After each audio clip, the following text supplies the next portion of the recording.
महेंद्रगढ़ भिवानी लोकसभा क्षेत्र से भाजपा प्रत्याशी चौधरी धर्मवीर सिंह ने जीत की हैट्रिक लगाने जा रहे हैं। रिटर्निंग अधिकारी मोनिका गुप्ता ने देर रात 9:30 तक जीत की घोषणा नहीं की थी। उस समय बैलेट पेपर की गिनती चल रही थी। तब तक भाजपा प्रत्याशी चौधरी धर्मवीर सिंह कांग्रेस प्रत्याशी राव दान सिंह से 40,809 मतों से आगे चल रहे थे। लोकसभा में हुए सभी राउंडों में चौधरी धर्मवीर सिंह 5,82,735 वोट तथा राव दान सिंह को 5,41,926 वोट प्राप्त हुए। चौधरी धर्मवीर सिंह लगभग 9वें राउंड में 22,000 मतों से आगे चल रहे थे। उसी समय वो जीत से आश्वस्त होकर खाटू श्याम के दरबार में मत्था टेकने चले गए। देर शाम जीत से आश्वस्त दिखे भाजपा कार्यकर्ताओं ने खुशी जाहिर की। इस दौरान आतिशबाजी की तथा लड्डू बांटे, साथ ही ढोल की थाप पर नाचते हुए दिखे। बता दें, सुबह 8 बजे मतगणना शुरू हो गई थी। मतगणना केंद्र पर सुरक्षा की पूर्ण व्यवस्था की गई थी। चाक चौबंद प्रबंध किए गए थे। किसी को भी मोबाइल फ़ोन, आभूषण, बेल्ट आदि पहनकर अंदर नहीं जाने दिया जा रहा था। पहले राउंड से भाजपा प्रत्याशी चौधरी धर्मवीर सिंह आगे रहे। उसके बाद उनकी लगातार लीड बढ़ती चली गई। बीच में एक बार राव दान सिंह कुछ वोटों से आगे हुए थे। उसके बाद तो वो लगातार पीछे चलते रहे। हालांकि पूरी लोकसभा में उन्होंने चौधरी धर्मवीर सिंह को अच्छी फाइट दी, लेकिन अपने ज़िले और अपनी विधानसभा में वो जीत नहीं पाए। अगर पूरी लोकसभा की बात करें तो वो देर रात तक 40,809 वोटों से पीछे चल रहे थे। अब हम आपको सभी 9 विधानसभा की जानकारी देंगे। नारनौल विधानसभा से चौधरी धर्मवीर सिंह को 58,380 और दान सिंह को 40,718 मत प्राप्त हुए। यहाँ से चौधरी धर्मवीर को 17,662 वोटों की लीड मिली। महेंद्रगढ़ विधानसभा से चौधरी धर्मवीर सिंह को 71,848 और राव दान सिंह को 67,008 वोट मिले। यहाँ से 4,840 वोटों की लीड चौधरी धर्मवीर सिंह की रही। नांगल चौधरी विधानसभा से चौधरी धर्मवीर सिंह को 48,436 तथा दान सिंह को 45,964 वोट मिले। यहाँ से धर्मवीर सिंह की 2,472 की लीड रही।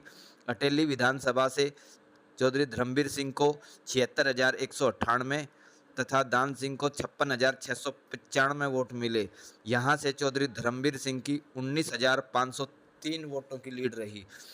बारडा से चौधरी धर्मवीर सिंह को 55,447 तथा दान सिंह को 69,907 वोट मिले। यहाँ से राव दान सिंह की 14,460 वोटों की लीड रही। चरखी दादरी विधानसभा से चौधरी धर्मवीर सिंह को 58,081 वोट तथा दान सिंह को 62,373 वोट प्राप्त हुए।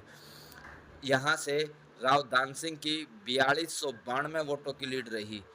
लोहारू विधानसभा से चौधरी धर्मवीर सिंह को 63,890 तथा कांग्रेस को 72,209 वोट मिले। यहाँ से राव दान सिंह को 8319 वोटों की लीड रही। तोसाम से चौधरी धर्मवीर सिंह को 73,187 तथा दान सिंह को 65,124 वोट मिले।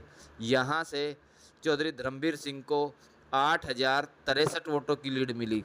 भिवानी विधानसभा से चौधरी धर्मवीर सिंह को 81,234 तथा दान सिंह को 52,383 वोट मिले। यहाँ से चौधरी धर्मवीर सिंह की सबसे बड़ी लीड रही। यहाँ चौधरी धर्मवीर सिंह को 28,851 वोटों की लीड मिली। आश्वस्त दिखे भाजपा जिला अध्यक्ष दयाराम यादव, चौधरी धर्मवीर सिंह के पुत्र मोहित, भाजपा जिला महामंत्री अमित मिश्रा, भाजपा जिला प्रेस प्रवक्ता विकास अग्रवाल सहित सभी कार्यकर्ताओं ने एक दूसरे को लड्डू खिलाकर बधाई दी। इस दौरान उन्होंने यह जीत कार्यकर्ताओं की जीत बताया। चौधरी धर्मवीर सिंह भी देर शाम को बाबा श्याम के दर्शन करने के बाद काउंटिंग सेंटर पहुंच गए थे। इस दौरान उन्होंने अधिकारियों से परिणाम की घोषणा पर चर्चा की। पर चौधरी धर्मवीर सिंह ने कहा कि लोकसभा के वोटर्स ने यह सही निर्णय लिया है, उसका वह स्वागत करते हैं। देश की संरक्षा, सुरक्षा और विकास के नाम पर वोट डाले गए हैं। अब सभी का फर्ज बनता है कि पक्ष और विपक्ष मिलकर क्षेत्र का विकास करें।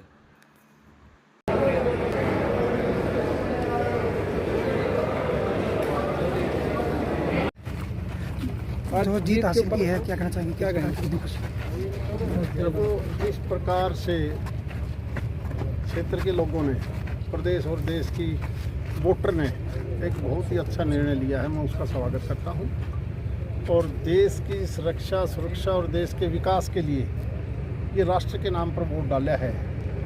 इसलिए अब हमारा फर्ज बनता है कि हम सब मिलकर पक्ष विपक्ष इस प्रदेश और क्षेत्र का विकास करें। सर, पिछली बार आप क्या कारण था? कभी कांग्रेस पार्टी की बहुत तकड़ी मेजोरिटी से सरकार बनी थी और जब नेक्स्ट चुनाव आया तो उनकी 50 से भी कम सीट आई थी। कभी भारतीय जनता पार्टी की केवल 2 लोकसभा की सीट थी, फिर 300 पार कर दी। ये जनता है, ये अपना फैसला लेती है। हरियाणा के अंदर का चुनाव आएगा तो फिर पूर्ण बहुमत से सरकार बनाएगी और लोगों के लिए हमारा फर्ज बनता है कि आने वाले 20-25 साल हम सारी बातें भुलाकर एकजुट होकर केवल देश के विकास के लिए काम करें। कांग्रेस प्रत्याशी राव दान सिंह ने कहा कि जो जनता का फैसला है वह स्वीकार है। हार जीत जीवन में होती रहती है। उन्होंने आम जनता का आभार प्रकट किया। उन्होंने चुनाव के दौरान भारी गर्मी में मेरा साथ दिया, लेकिन फिर भी जीत नहीं मिल पाई। क्षेत्र की जनता के लोगों की लड़ाई आगे भी लड़ी जाएगी। उन्होंने कांग्रेस पार्टी को लेकर कहा कि हरियाणा में 5 लोकसभा सीटों पर कांग्रेस पार्टी जीत की ओर बढ़ रही है। यह एक बहुत बड़ा कदम कांग्रेस के लिए है। राव दान सिंह ने कांग्रेस पार्टी में भीतरघात को लेकर कहा कि अगर किसी ने भीतरघात किया है तो आने वाले विधानसभा चुनाव में उसके साथ वैसा ही रसूख किया जाएगा और पार्टी भी अपने लेवल पर कार्रवाई करेगी। और आपने चुनाव लड़ा है, कैसा चुनाव है? देखिए, सबसे पहले तो मैं सारे जितने भी मतदाता हैं उन सब भाइयों का, छत्तीस बिरादरी के साथियों का दिल की गहराई से धन्यवाद करता हूं कि उन्होंने अपने प्रयासों में कोई कमी नहीं छोड़ी। जीत हार राजनीति में चलती रहती है, मैं इस बात को ज़्यादा महसूस नहीं करता क्योंकि it's part of political life. और कांग्रेस बहुत अच्छे तरह से परफॉर्म किया है। कांग्रेस ने आज मात्र एक तरह से देखा जाए 20,000 वोट इधर से इधर आ जाते तो हम चुनाव जीत जाते। सिर्फ 20,000 का फासला रहा है, तो ये 20,000 का फासला लोगों के दिल का फासला नहीं है, ये मतों का फासला है। दिल हमारे मिले हुए हैं, कोई बात नहीं, कमी रहेगी होगी, हो सकता है हमारी कोई कमी रही हो, बट ये है कि हरियाणा के अंदर आज 5-5 तो सीधी स्पष्ट नज़र आ रही हैं और जो कई कैंडिडेट और भी जीतने वाली पोजीशन में थे तो बड़े थोड़े मार्जिन से हारे हैं। तो ये बात मान के चलिए कि अगली सरकार कांग्रेस के लोगों ने बनाने का मन बना लिया है और देश के अंदर भी राहुल जी के नेतृत्व के अंदर जहाँ हमारी 54-52 सीटें थी वहाँ 100 सीटें हो गई हैं और हमारा जो इंडिया गठबंधन है वो आज इस पोजीशन के अंदर है कि भाजपा की चूड़ें हिला रखी हैं। तो देर सवेर सरकार बनाने की भी कोई परिस्थिति अगर आती है इस तरह की, क्योंकि भाजपा बहुमत तो खो चुकी है, ये 400 पार का नारा देने वाला उनकी झूठ साबित हुई और 400 पार का नारा लोगों के सामने आ चुका। और ये तो तब है जब पूरा मिसयूज उन्होंने पूरी सत्ता का, पूरे संवैधानिक संस्थाओं का किया है तब। अगर ये ना होता और फेयर इलेक्शन से इस तरह से होता तो मैं समझता हूँ कि आज सरकार कांग्रेस की बनी हुई होती। क्षेत्र के लोगों को एक उम्मीद थी राव दान सिंह से, उस उम्मीद की नज़र से वो देख रहे थे, इतना जो प्यार मिला।